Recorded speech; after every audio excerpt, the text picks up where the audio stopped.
The Buddha's journey, what a spoiled prince can teach us about life. The big question. All right, folks, let me ask you something. What do a prince, an old man, and a corpse have in common? No, this isn't the setup for a bad joke. This is the beginning of one of the most mind-blowing transformations in history. A story about a man who had everything, yet still wasn't happy. A man who walked away from luxury to discover something much more valuable, wisdom. This is the story of Siddhartha Gautama, the man who became the Buddha, the enlightened one. But here's the real reason you should care.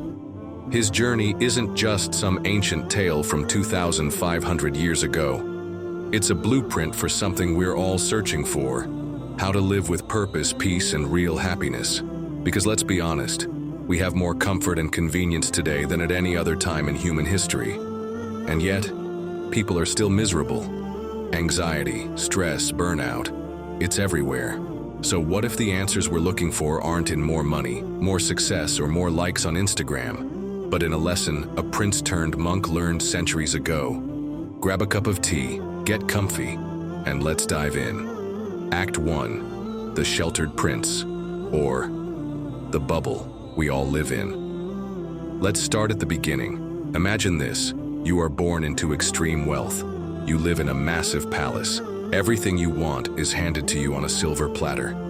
Your parents love you so much that they make sure you never see anything sad, painful, or uncomfortable. That was Siddhartha Gautama's life. His father, King Suddhodana, was so determined to protect him from suffering that he literally banned old, sick, and poor people from coming near him. Let's pause for a second. That might sound ridiculous, but isn't that exactly what we do in today's world? Think about it.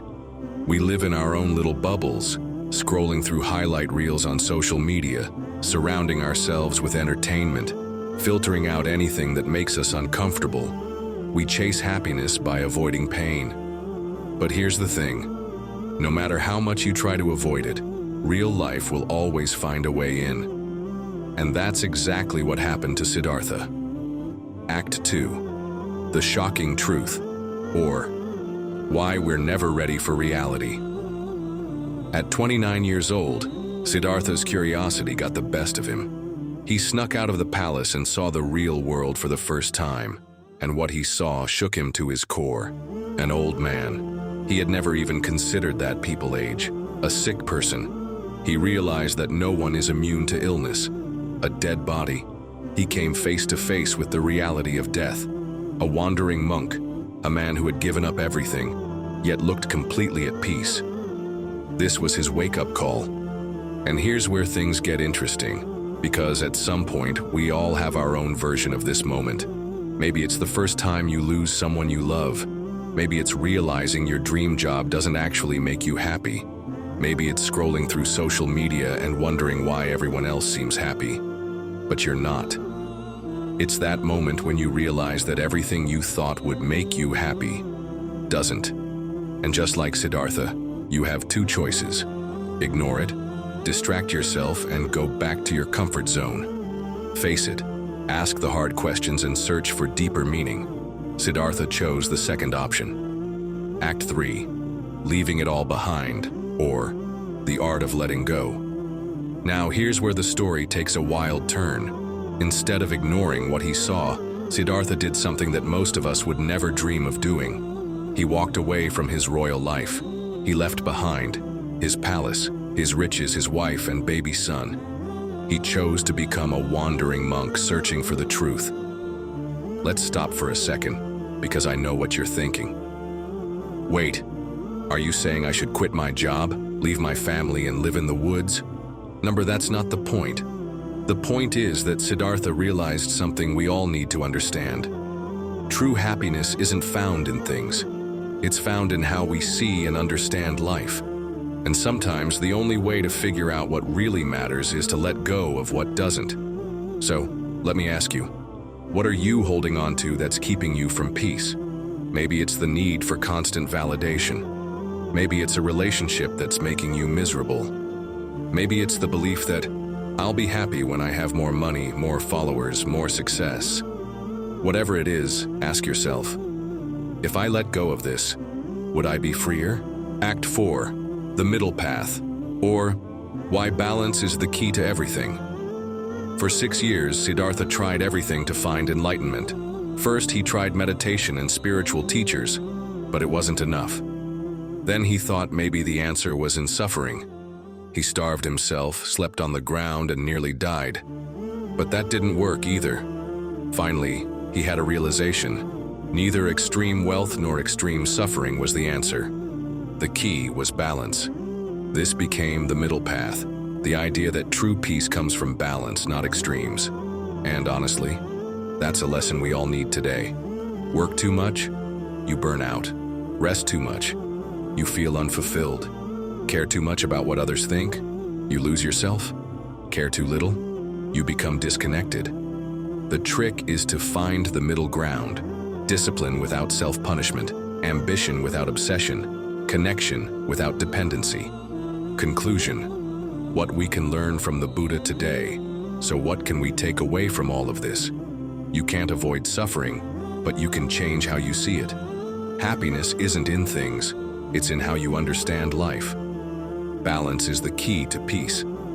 Siddhartha Gautama's journey wasn't just about him, it was about all of us.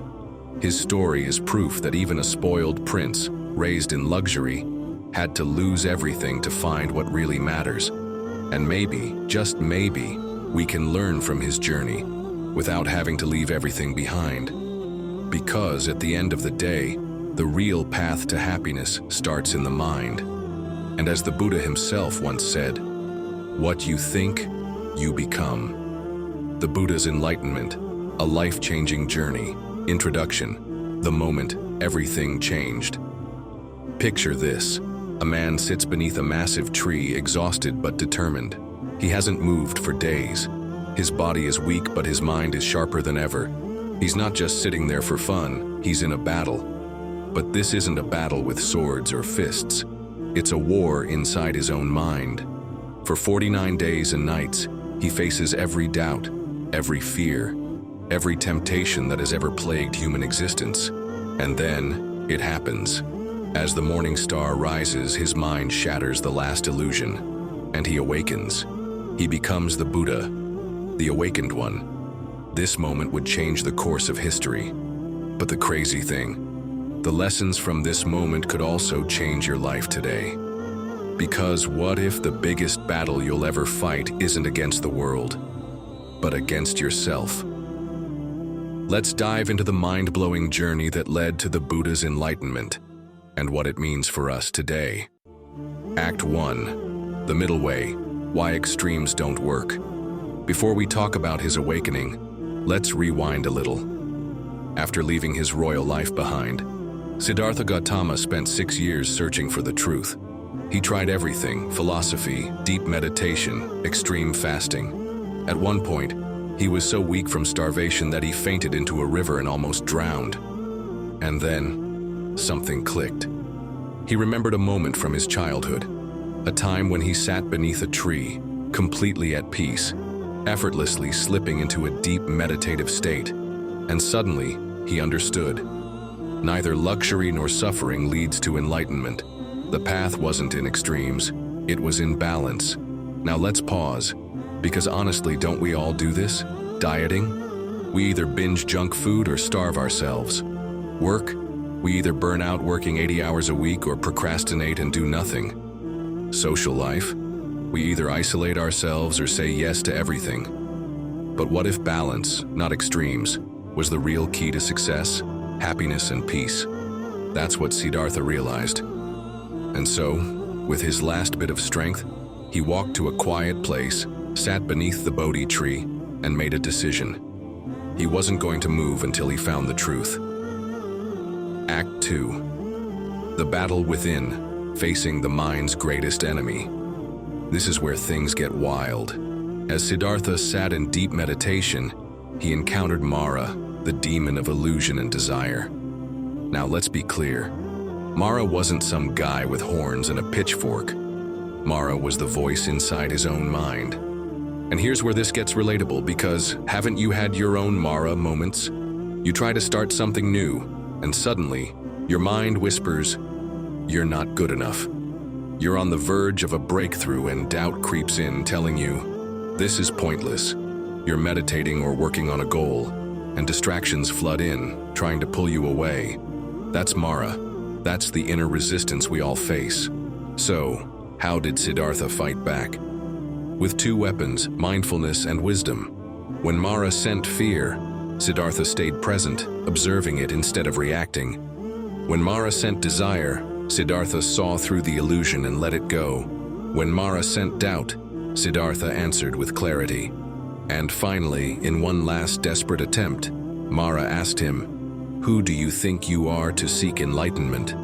In response, Siddhartha simply touched the earth, a gesture that said, "I am here. I belong. I am enough." And in that moment, Mara disappeared. Because when you stop fighting your thoughts and start seeing them clearly, they lose their power. And at that moment, Siddhartha awakened. Act 3. The Buddha's Teachings. Wisdom for our modern lives. From that moment forward, Siddhartha Gautama was no longer just a man. He was the Buddha. And instead of keeping this wisdom to himself, he spent the next 45 years sharing it with the world. So, what did he teach? 1. The Four Noble Truths. Why we suffer. The Buddha didn't sugarcoat it. He laid it out plain and simple. Life includes suffering. Suffering comes from attachment. It's possible to end suffering. The way to end suffering is the Eightfold Path. This wasn't just philosophy. This was practical psychology before psychology even existed. Think about it. Why do we feel anxious? We're attached to a certain outcome. Why do we feel angry? We're clinging to how things should be. Why do we feel lost? We're searching for happiness in things that don't last. When you start to see that clinging creates suffering, you start to let go. And letting go? That's freedom. 2. The Eightfold Path. A practical guide to happiness. The Buddha didn't just say, "Good luck," and leave us hanging. He gave a step-by-step guide. Right understanding. See things clearly. Right thought. Think with kindness and wisdom. Right speech. Speak truthfully and compassionately. Right action. Live ethically. Right livelihood. Do work that aligns with your values. Right effort. Keep improving yourself. Right mindfulness. Be fully present. Right concentration. Train your mind through meditation. This isn't just about spirituality. It's about how to live a better life. Imagine applying this to your daily life. Instead of arguing, you choose right speech and speak calmly. Instead of overthinking, you practice right mindfulness and stay present. Instead of chasing meaningless goals, you focus on right livelihood and do what matters. This isn't just ancient wisdom. This is a life manual. Conclusion: the awakening within you now. Let's bring this full circle. The Buddha's story isn't just a history lesson. It's an invitation. Because his journey is our journey. We all struggle. We all battle our inner demons. We all seek peace, happiness, and meaning. And just like the Buddha, we can find it. Not out there, but within ourselves. So, what's your Bodhi tree? What illusions do you need to see through? What attachments are keeping you stuck? Because awakening isn't just for monks or sages. It's for you. It's for me. It's for anyone willing to see clearly. And as the Buddha said, with our thoughts, we make the world. So, let's make it a world of wisdom, compassion, and endless possibility.